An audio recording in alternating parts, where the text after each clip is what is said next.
Uy, umiiyak na. Nako.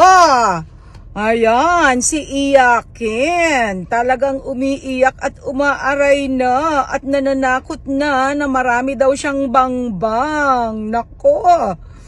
Kung marami kang bangbang iha at hindi ka lang aw-aw ng aw-aw dyan, talagang ipakita mo at iputok mo. Puro lang naman talagang aw-aw at wala kaming nakikita tulad ng walang proof na talagang yung 1 million mo talagang napunta sa bangko ni Mystic, ni Diwata. Wala talaga, puro mga paputok na walang laman. Sa bagay, Rosmar lang ang pinakamalakas ng putok.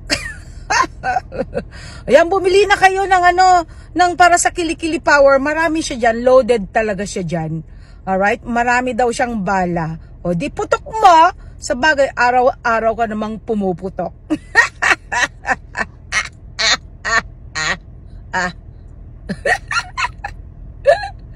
Yun ang totoong paputok, di ba? Hindi lang puro aw-aw, o di ba?